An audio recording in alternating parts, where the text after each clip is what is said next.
Western journalists always ask me about Putin's red lines. We have red lines too, and they never ask about those. You passed your mobilization law, in my opinion, at least a year too late.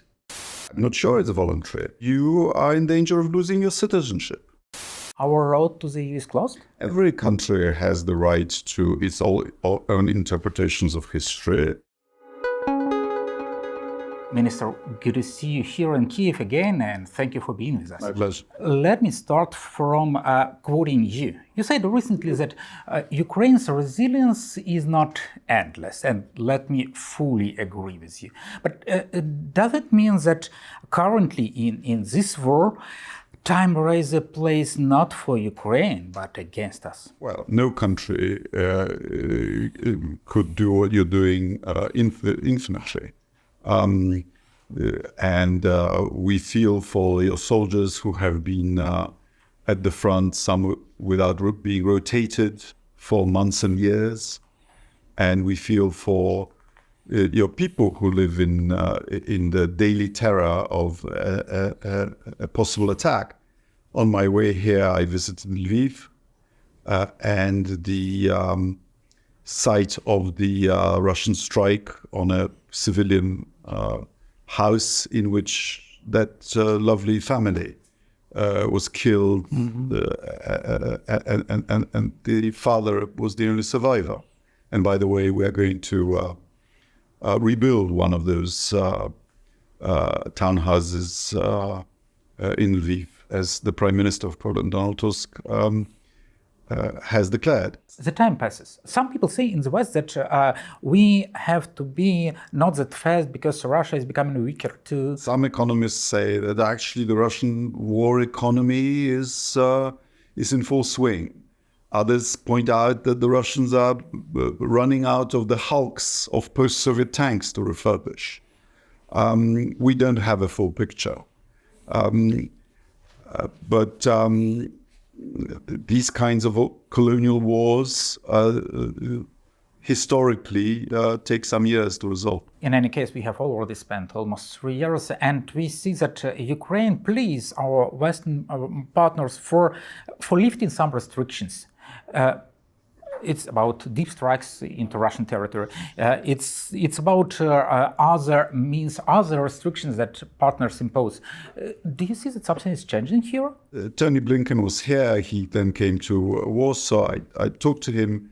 I urged the US and other allies not to put these restrictions on because Russian missile strikes on Ukraine, on Ukrainian dams, on Ukrainian electricity plants, are actually war crimes, and the victim of aggression has the right to defend itself against war crimes. And for the war crimes to stop, you would need to take down the bombers that launch the missiles or the airfields from which they start. And those are a considerable range inside Russia, but they are, in international law, perfectly legitimate military targets. What do they reply? Because we know all arguments that proves that these strikes should take place, but we do not see actions. What do partners say? How do they justify? This is a very good question, but to the countries that have those weapons. But you have heard it.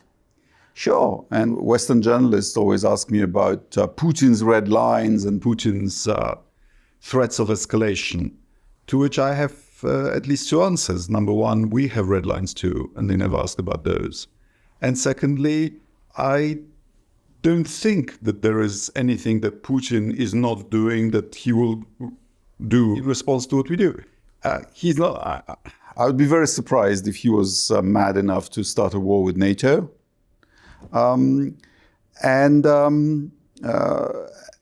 And his threats of using nuclear weapons have also so far been hollow. We also see that something is lacking from Polish side. It's about air defense. There are plenty of public pleas, including by President Zelensky earlier today, that Poland can finally start helping Ukraine to defend our skies. What is the obstacle? Well, Poland is on its 45th package of support for Ukraine. About 100 million euros each. We have provided you over 4 billion euros of assistance, material assistance. We're not counting the support for your refugees in Poland. Poland has its own needs. We only have 2 Patriot batteries ourselves, and Russian drones and missiles breach Polish territory, and our first duty, obviously, is to protect our own citizens. But you never shot them down, even when they breached Polish border. Which underlines my point that we don't have enough to defend ourselves. I've made the point today at the ES conference that we should collectively do more to protect Ukrainian nuclear power plants and to protect the NATO border. Was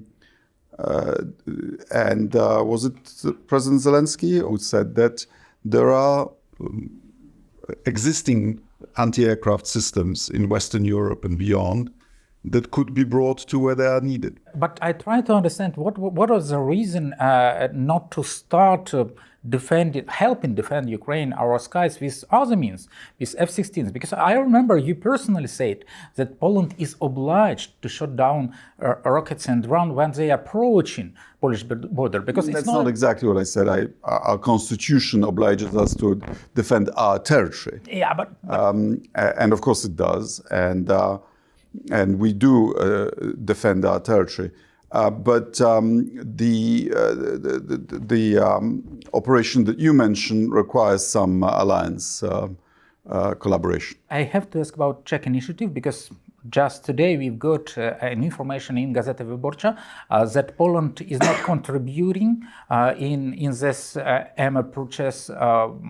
What's going on? Could you clarify that? There is a political decision to contribute, if memory serves, 50 million this year and another 50 million next year. And there are some technical and administrative and legal issues to do with our government agency for strategic reserves. On this issue, the foreign ministry has done what is up to us. I hope my colleagues from other ministries will also make it happen. It will happen. That's good to hear. And let me change the topic a bit. There is a discussion in Ukraine about returning Ukrainian male persons who are currently abroad and who can be conscripted or even are searched to be conscripted to Ukrainian army. Is there a feasible way to return them back? Well, I mean, you passed your mobilization law, in my opinion, at least a year too late. It's best to pass such laws when you still have plenty of volunteers and when people don't feel personally threatened. But yes, it's a bit odd, isn't it? I go to the barber in Warsaw, and my hair is cut by a Ukrainian barber. He seems younger than you, and I ask him, "What are you doing here? Shouldn't you be defending your country?" And in Poland, we don't pay such able-bodied refugees social security payments. They have to support themselves or be at work. In Western Europe, they're more generous. And the question is whether there should be financial incentives to be there rather than here. And your government has communicated to us that you want your Ukrainians back, that you need the tax base, you need the people working in the factories, but also you need people to rotate those brave soldiers fighting at the front. Let me clarify. You refer to incentives. At the same time, is there a feasible way to oblige those people to return? I'm asking that because when I try to analyze international law, I see that it rather denies such a possibility for forceful return of people for mobilization. I don't regard myself as an expert on this issue, but we've had such emergencies in other countries. You know, when Israel was attacked by Hamas on the 7th of October, if memory serves, thousands of Israelis literally dropped their jobs abroad and rushed to be mobilized. Voluntarily? I'm not sure it's voluntary. I'm told, check please, that if you don't show up for an annual reservists exercise in Switzerland or maybe even Finland, you are in danger of losing your citizenship. There are systems, you know. So it's up to Ukraine to define that system. And what is about Ukrainian Legion, which is discussed? Those who voluntarily form a kind of brigade? We are ready. We've been ready for some time. We are waiting for the Ukrainian conscripts or volunteers. I remember there were news that there are already thousands of them who are ready to... If my information is correct, thousands have registered in your database to update their places of residence. But they did not show up. And to make themselves theoretically available. But so far as I know, we don't yet have enough volunteers to make up a brigade. And the last block of questions is about history. Let's call it, I don't know, can we have a grave deal that should finally solve our grave dispute? Is there something happening in our dialogue that... Well, I think something should happen. Namely, we should not play politics. There should not be a haggling. There are painful moments in every country's history. Each nations have done things that they are not necessarily proud of. And it goes all kinds of ways. But there is also a Christian duty to bury the dead. And I don't know to what extent your public opinion knows what happened in Volynia, but what happened was that the Ukrainian resistance gave an order to ethnically cleanse Volynia of Polish inhabitants. And the means of this ethnic cleansing was widespread massacres, in which between 80 and 120,000 people were murdered. And there were Polish countermeasures too, of course, but it was initiated and the bulk of the victims were Polish residents of Volynia. And we don't want to make politics out of it, but I'm telling you that it's a live political issue in Poland because these people have descendants, all of the population of those areas was then deported into what is today's Poland. So these people have relatives, they vote.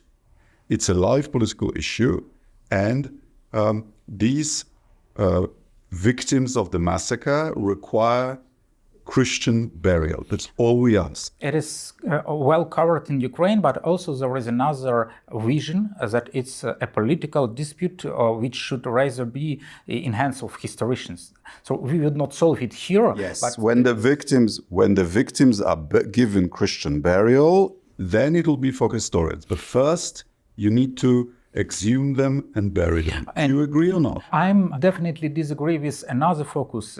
When we hear statements in Poland that with Bandera and Shuchevich, Ukraine would not become member of the EU. Ukrainians treat them as their heroes because history is difficult. Does it mean that if you stick to your position and we stick to ours, our road to the EU is closed? Every country has the right to its own interpretations of history. That's why, for example, between Poland and Germany, we had this commission on writing history books and history school books in which at least we agree on the facts. And the fact is that Mr. Bandera's organization, I understand he was at the time in a concentration camp, gave the order for a mass extermination of Polish civilians. So the question is whether we can get to the EU praising these people. No, you're saying this. I'm not saying it, but I'm saying that you will need friends. You need them now. You will need them in the process of joining the EU. We are asking you to show respect to our war dead. We don't think it's too much to ask. Thank you, and I very much hope that this also will be dealt with and we will find a way to remain as friendly as we deserve to. Indeed.